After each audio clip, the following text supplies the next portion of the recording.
Hello everyone समस्त को मो तरफ नमस्कार।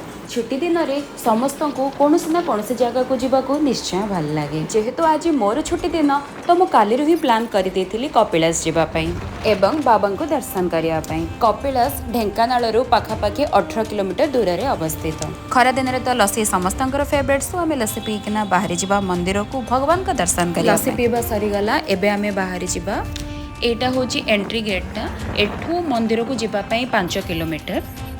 आमर प्लान थिला मंदिर पूरा ऊपर को आहरी पाखापाखि 3-4 किलोमीटर हम। तो आम गाड़ी पार्किंग करना बाहर जाइलु। मंदिर को जीवाई जो राइट साइड गेट अच्छी, लेफ्ट साइड गोटे रास्ता अच्छी, से देखना आप पूरा टॉप को जापारे।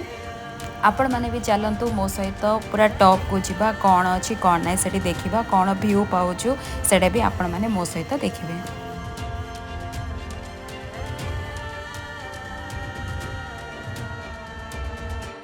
टिके गला परे थकी जिबारु दही पानी टिके पीलु।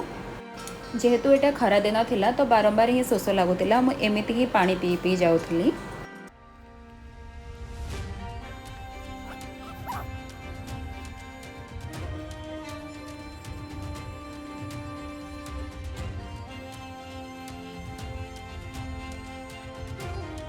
खरा लगी किछि समय गला परे मु टिके शांति रे तळे बसी पड़िथिली एवं व्यू देखुथिली।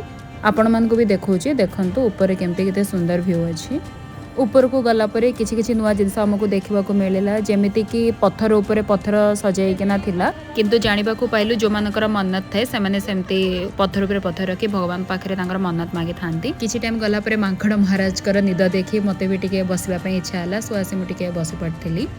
फाइनाली आमे आसी पहुँची पूरा टॉप रे, जोटा को कि देवसभा बोली कहती। सेठी जड़े ब्राह्मण थिबारु तांको पचारिलु आकु देवसभा बोली काहेकि कहा जाए। तो से आमको कही आमे माने जेमिति जगह निर्धारण करू को जगार मीटिंग हब कौन हब, सेमिति भगवान माने भी किछि गुप्त कथा आलोचना करबा पई एई स्थानटी को चयन करथिले।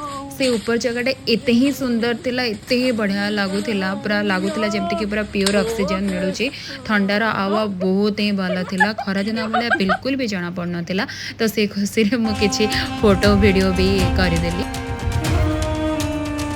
से जगह एते ही ठंडा लागुथिला, पाखापाखि 1 घंटा हम मुझे बसी रही। सो फाइनाली टाइम है आमको रिटर्न करने। आमे माने रिटर्न करिथिलु। तापरे गोटे जिनस कन्फर्म आपण जोर जगह भी देखिए मांकड़ महाराज को निहाते देखिए। रिटर्न कला परे पुणी देखिलु दहीर किछि मिलुची। तो से आमको पूरा दहीर गोटे पणा बनैकिना देले, शांति रे पी देली।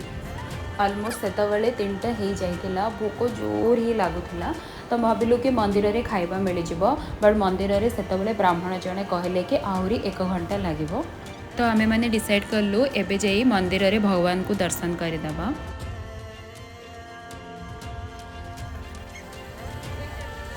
सेठी बाहर बसी बसी देखिली झरणार गोटे पानी आसुची। तो सेठी जाई पानी को जेतेबेले टच करली एते ही ठंडा थिला, बहुत ही शांति लागुथिला। ये देखुचंदी एटा होची शिव मंदिर। जो शिव मंदिर राइट साइड रे पार्वती मां का मंदिर अछि। सेठी जाई के आपण दर्शन करि परिबे।